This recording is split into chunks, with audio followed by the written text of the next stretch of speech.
Oh. I tell you what. They're Apaches. Someone said, that Biden, he's getting old, man. I tell you what. Well, guess what? The only thing that comes with age is a little bit of wisdom. I've been doing this longer than anybody, and guess what? I'm going to continue to do with your help. See, the natural follow-up there was, and that's where my great wisdom comes from. But he lost his train of thought there because of an overabundance of wisdom, I think, Joe Biden.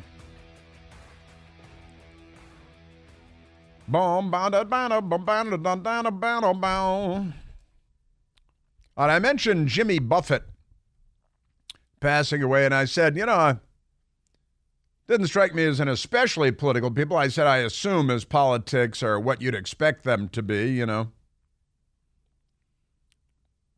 Well, Tim shared with me a couple of important items. Rolling Stone magazine. Jimmy Buffett takes aim at Republicans during Florida Democratic rally. Was there any looting? Did they shoot anybody? Because now this is back in 2018, but the singer changed the lyrics of Come Monday, the lyrics to Come Tuesday. Things will change come Tuesday. We're going to make a change. So he's out there campaigning for the Democrats, which is entirely unsurprising, given I assume he did all kinds of drugs, right? I mean, he's got to be a drug guy. He's Jimmy Buffett. He's spent his whole life at the beach, living on sponge cake, watching the sun bake and all that stuff. So, yeah, completely unsurprisingly, a Democrat Party fundraiser and activist and the huge. Also, Floridian Press, they got a picture of Debbie Was-A-Man Schnitz looking her usual self.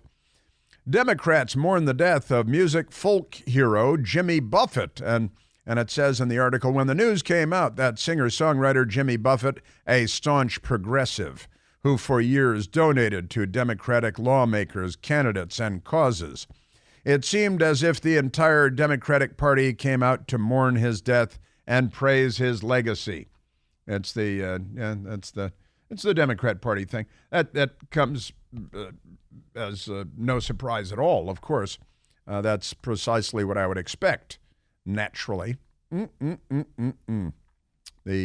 Democrats, But that's fine. He was fun. I don't care. That doesn't faze me at all. His music is beach music, and it's fun, and he was fun. And he became, according to the New York Times, a billionaire. According to the Washington Post, a $500 million rich guy. His own private planes and private this and private resorts, and very successful capitalist for, because if you're not with the Democrats, they'll destroy you. So that's part of the thing, is the standing threat, right? The never-ending threat from the Democrat Party. Speaking of Democrats, and I apologize for this because it's crazy and offensive, but it's the Democrat Party. It's what they're doing. Gen Z, they have these women, they call them Gen Z women. Gen Z women are ditching pads and tampons and embracing, quote, free bleeding, end quote. This is the Democrat Party today because they are rolling back civilization. They're trying to get rid of civilization. Any advancements made in the 20th century, or in many cases the 19th and the 18th century, they're rolling them back. They really are. Gen Z women ditching pads. The New York Post has the story. Embracing free bleeding because, the Democrats. Who needs tampons and pads? Your knee-jerk reaction might be to say that people that menstruate, which includes men, by the way, Democrat men. But actually, Gen Z girlies are embracing a world without sanitary products.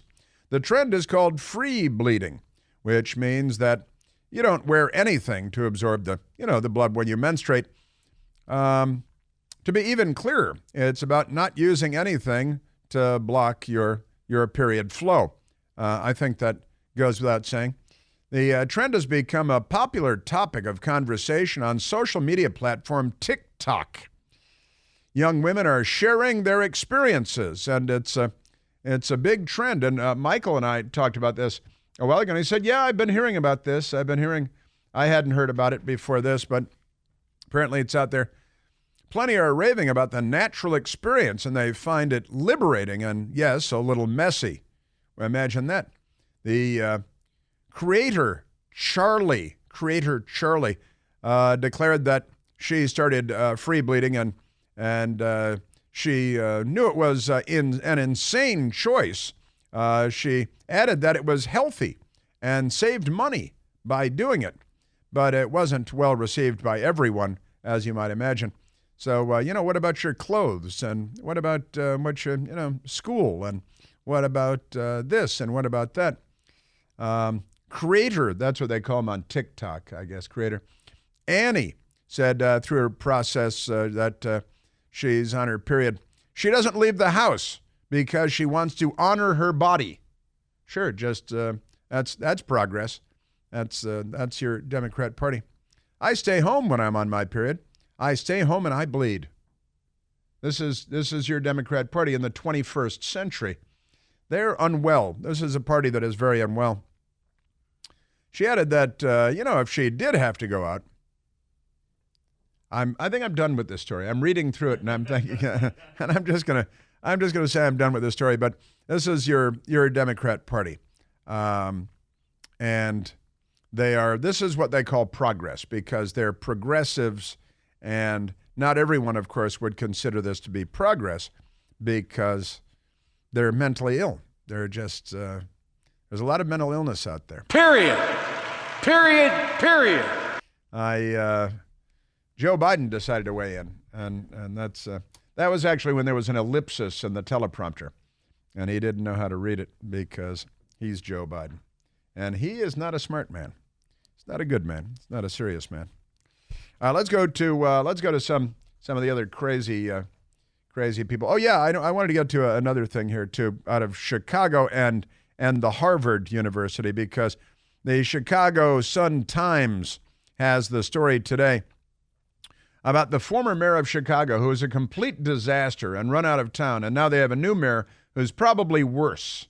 Meet the new boss, same as the old boss, only worse. The headline in the Chicago the Chicago Sun-Times, I apologize, sent to me by Vinny D. Vinny D sent it. Lightfoot, the lecturer, is the headline. And there's a picture of Mayor Lori Lightfoot, also known as Baby Groot, wagging her left index finger at a crowd of people. And the sign behind her says, "Be safe, Chicago." No sense of irony, these people. But Lightfoot, the lecturer, and here's the story. Former mayor of Chicago, complete disaster, murder zone. Former mayor teaching Harvard students, naturally, about how to deal with a pandemic. Did she do a good job of doing that? No. And with reporters, how to deal with a pandemic and how to deal with reporters. She is the African-American mayor of Chicago who refused to do interviews with white people. She's the Klan in blackface, honestly. Former Chicago Mayor Lori Lightfoot is officially a college lecturer, at least for a semester, as her graduate-level class on health policy and leadership at Harvard University got underway last week.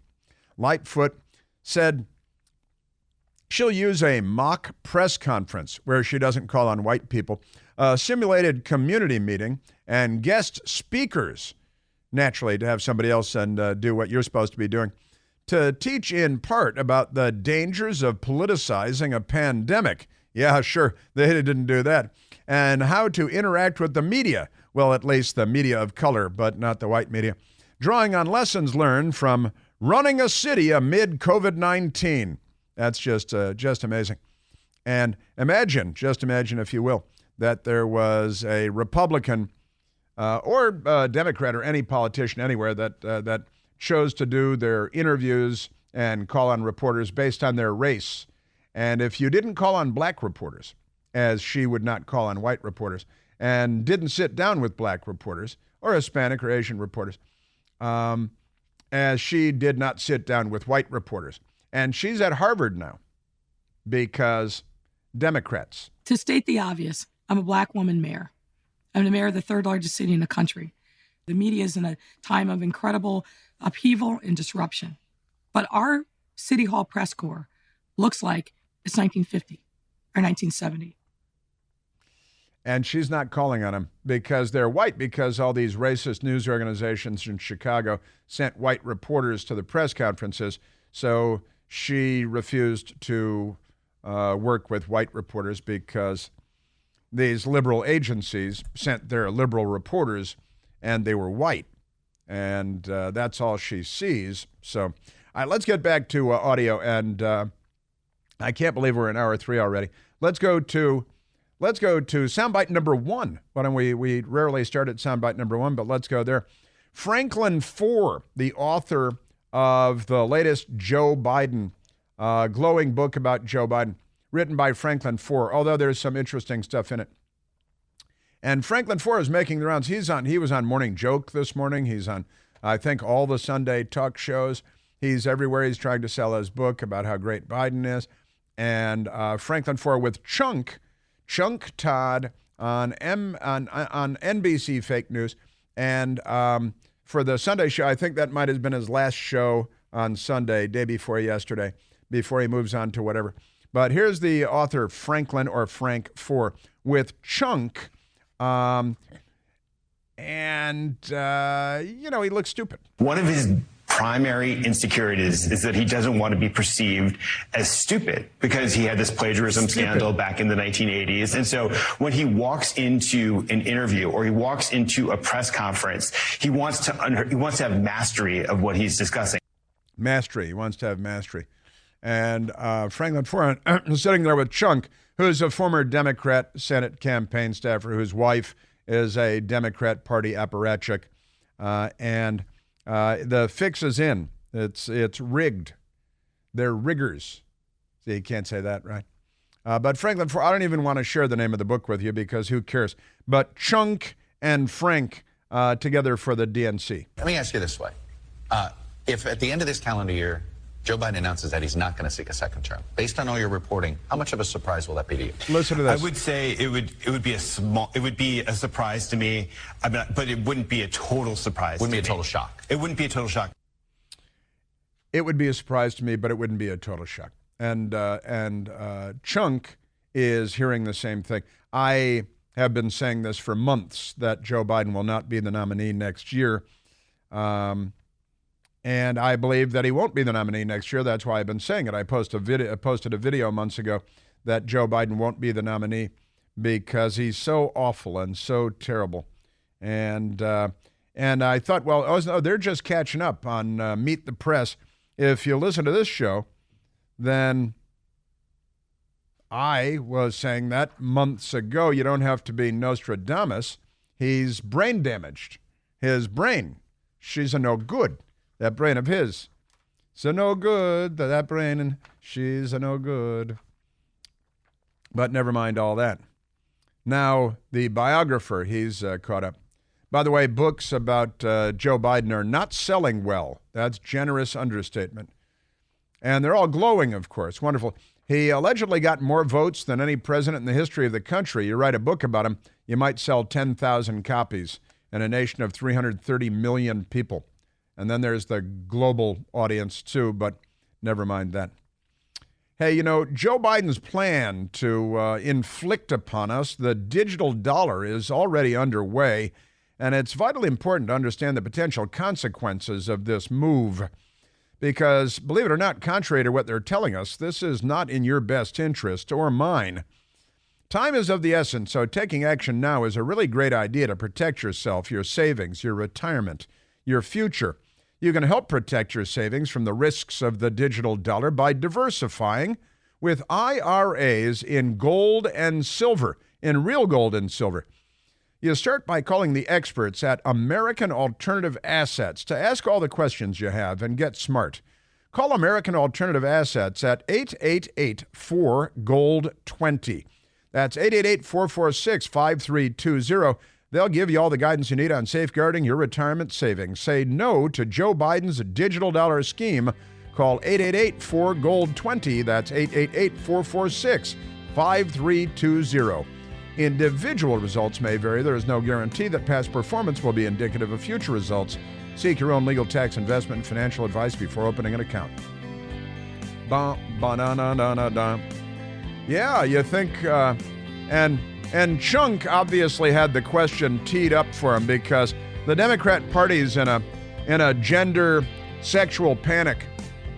Well, that's a separate panic. But they're in another panic about Joe Biden being their nominee because they know that his brain, she's a no good.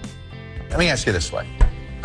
If at the end of this calendar year, Joe Biden announces that he's not going to seek a second term, based on all your reporting, how much of a surprise will that be to you?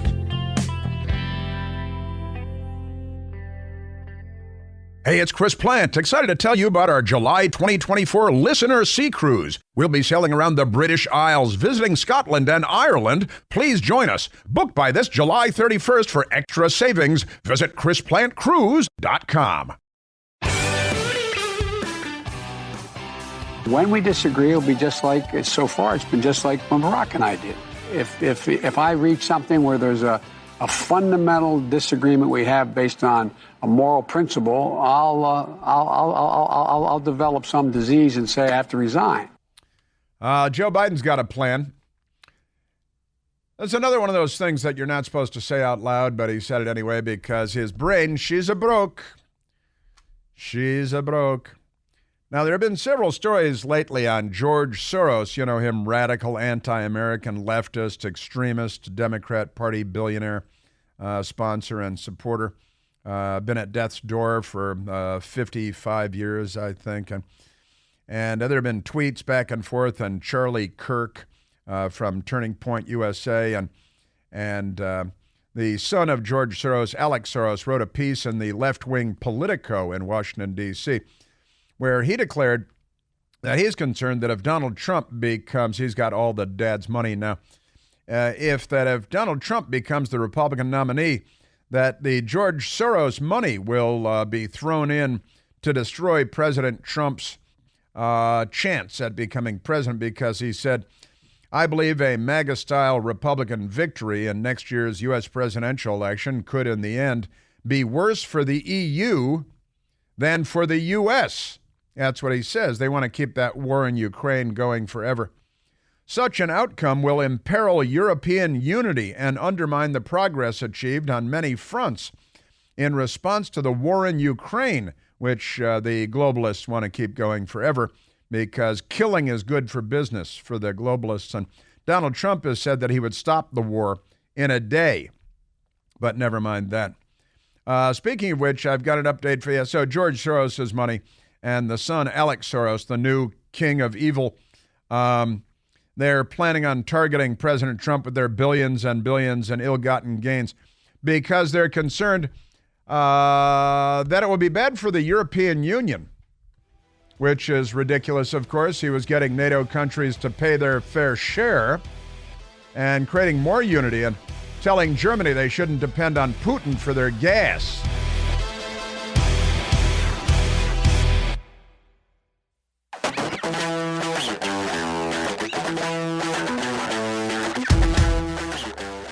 Still a lot of Biden being dumb that we haven't gotten to. Look at the time already. Completely nuts. The day just flies by in here, doesn't it? It's completely crazy how fast this goes. So I always feel like I need more time, a lot more time. More time. Yes.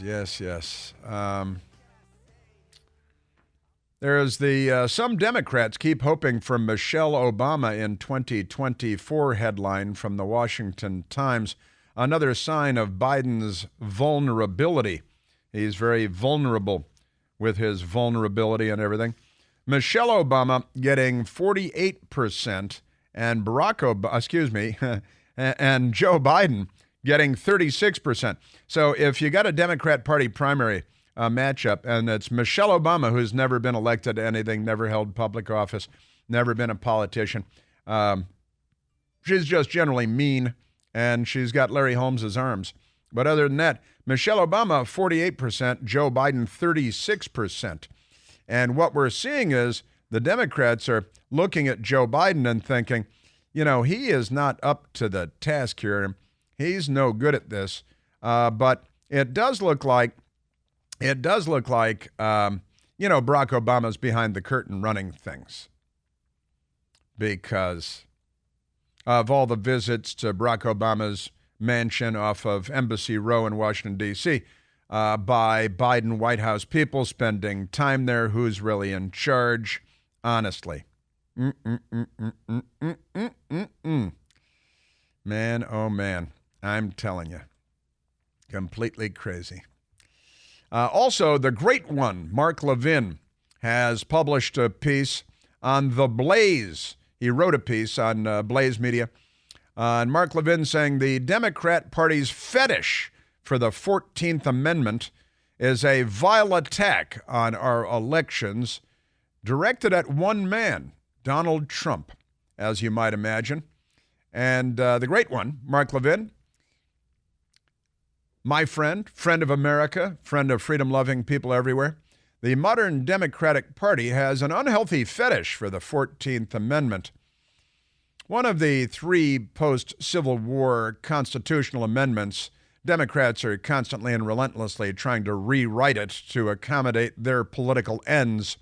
A few months ago, Joe Biden and his party insisted that Section 4 of the 14th Amendment granted the president power to unilaterally increase the debt ceiling, which would destroy Congress's sole power under Article 1, Section 8 of the Constitution to tax, spend, and borrow. But never mind that. Of course, Section 4 of the 14th Amendment does no such thing, does not allow the president to unilaterally increase the national debt. Of course, it doesn't. And there is nothing in the history of the amendment that supports such an interpretation. So Mark Levin pointing out that they make stuff up about the Constitution all the time, and now they've got a new one. Now they've got a new, Mark Levin is, of course, a New York Times bestselling author again and again, written about the Constitution endlessly, a scholar, former Justice Department official, and a great American all around. Now, the same kind of fraudulent approach is now before us with respect to Section 3 of the 14th Amendment. Here in the text that these constitutional saboteurs, the Democrat Party, in the name of the Constitution are desperately and cravenly insisting prevents former President Donald Trump from effectively running for a second term as president. Now, the passage and the amendment says, no person shall be a senator or representative in Congress or elector of president and vice president or hold any office, civil or military, under the United States or under any state, whose having previously taken an oath as a member of Congress or an officer of the United States or a member of any state legislature, or as an executive or judicial officer of any state. They put a lot of words into these things, didn't they? To support the Constitution of the United States, shall have engaged in insurrection or rebellion against the same. This is because Democrats and the Civil War, because the Democrats started the Civil War and they were the Confederate States in the Civil War because they wanted to keep their slaves because they're Democrats, right? Or given aid or comfort to the enemies thereof, but Congress may, by a vote of 2/3 of each house, remove such disability. Now, that's the language of the 14th Amendment and Section 3. And Mark Levin points out that you need not be an aging retired judge, washed-up former law professor, or never-Trumper academician to notice the word president cannot be found in this text. So why would the amendment's drafters, adopters, and ratifiers all exclude the word president from the text, but include virtually every other form of office holder, federal and state, elected and appointed in the text? Did they forget to add the word president? And Mark Levin goes on to make a great case, obviously, very well reasoned, a rational, intelligent, informed case that the Democrats are once again grasping at straws. And they got their boy George Soros and Alex Soros on the job, too. Your Democrat Party, by hook or by crook, hammer and sickle, not just hammer and tongue. Your Democrat Party. And whose word are you going to take? Let's see. Adam Schiff or Mark Levin when it comes to the Constitution and what the 14th Amendment, Section 3, has to say about all of this that the Democrats are going to try to use. You know, they are the party that gave us the Civil War the last time around, the Democrat Party.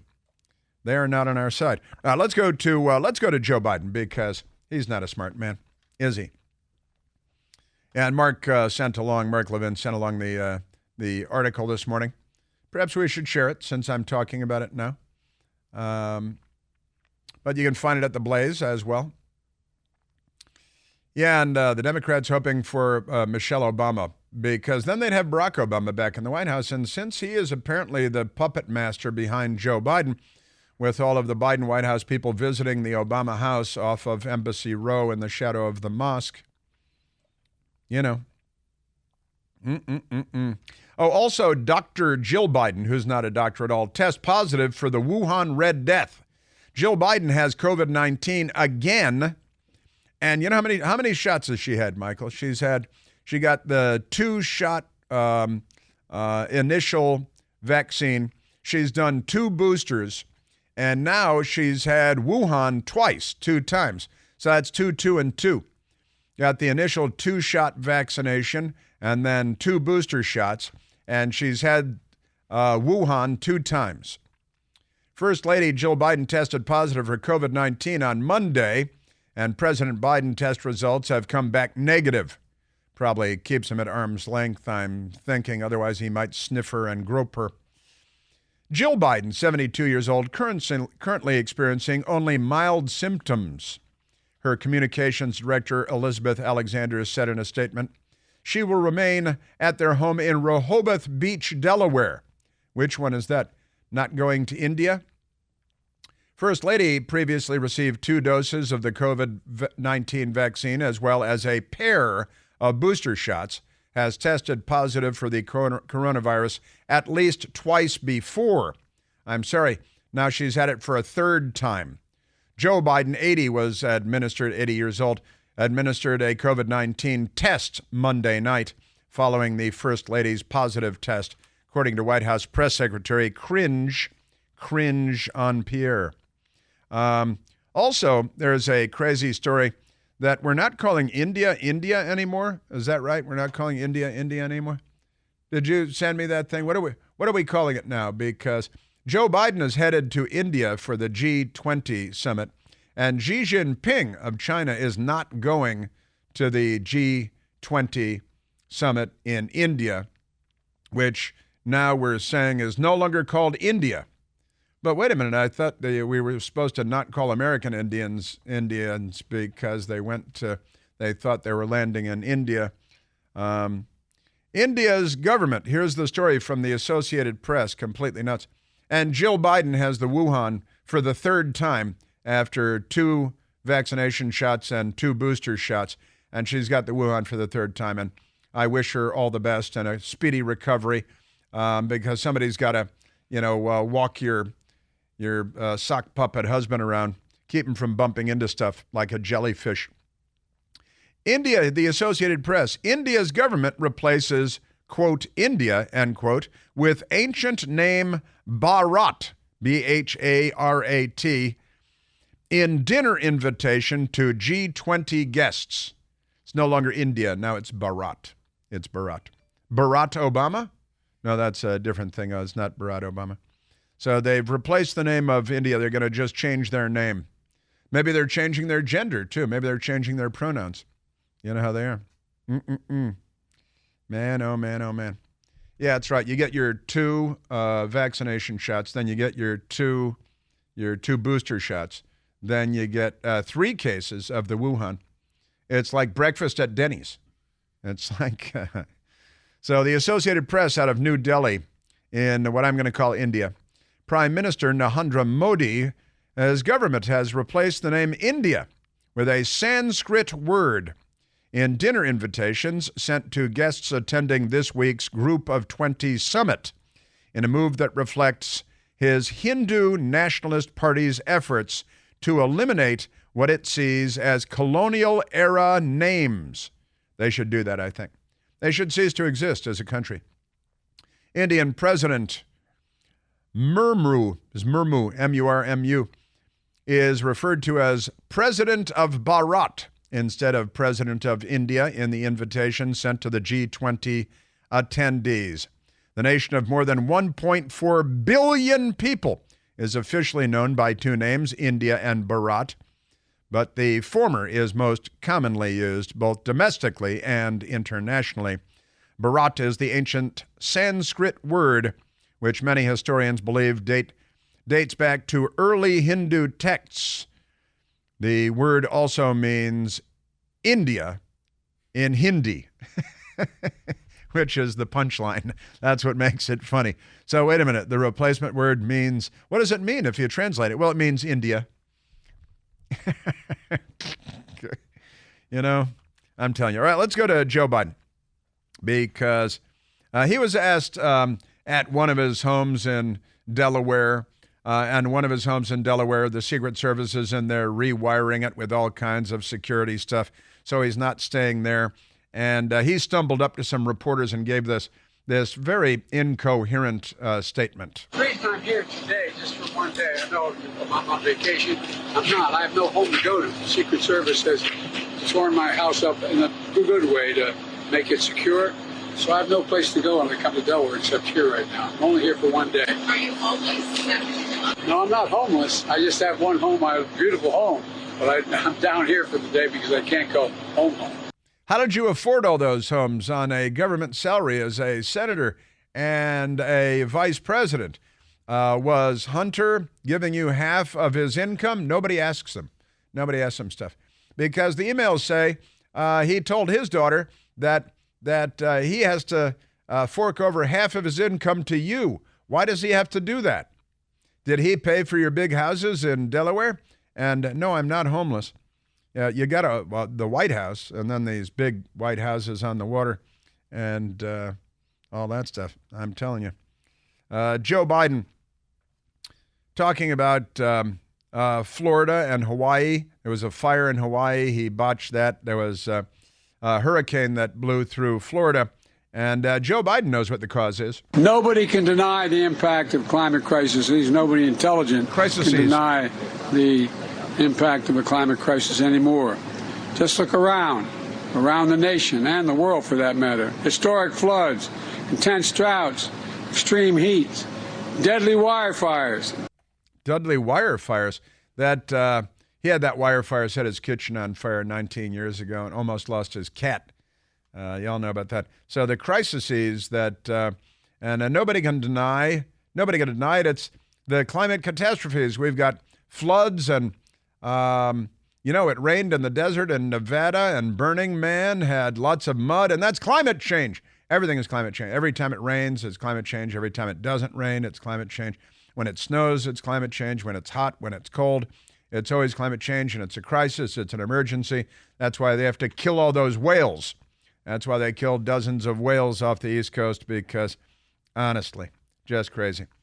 Now, Chuck DeVore is a former California politician who moved to Texas long ago to get away from the crazy California stuff, and was asked about the Joe Biden claim, everything is climate change. Well, I think it's all political. And in fact, I think you're seeing two things with this constant fear-mongering over the climate crisis. The first thing that you're seeing is trying to drum up fear to get people to embrace very unpopular policies, policies that will make electricity more expensive, that will make gasoline more expensive, that will put fuel on Biden's inflation fire. Which is what they do. You're a Democrat party. And Joe Biden is the president of the United States. Democrats are saying they're sticking with him, but they lie about everything. So certainly they lie about this, too. They just keep throwing stuff at us, the Democrats. There's not enough time in a 24-hour day to share all of the crazy they put out there. Man, oh Manischewitz, I am telling you.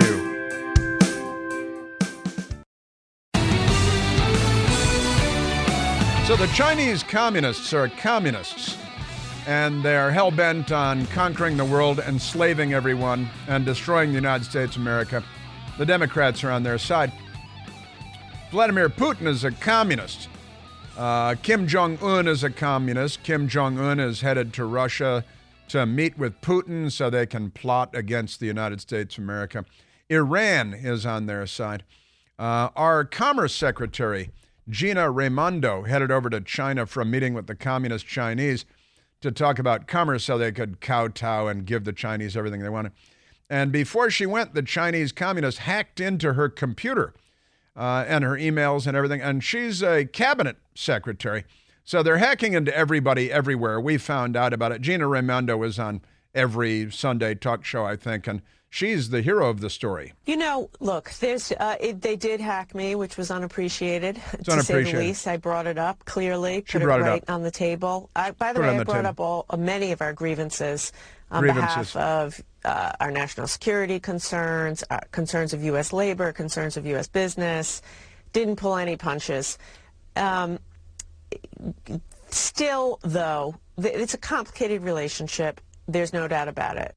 Now, the communist Chinese are working with the communist Putin, are working with the communist Kim Jong-un, and they're all working with the Iranians because they have something in common, and that is their enemy, and that is us.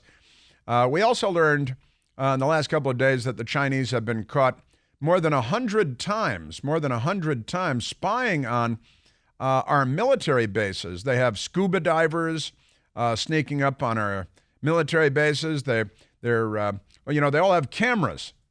Yeah, I know. They all have cameras. And they all have cameras. They're going to our military base, White Sands Missile Base in New Mexico, top secret missile stuff. They're spying on us everywhere. FBI tracks over 100 incidents of Chinese nationals posing as tourists.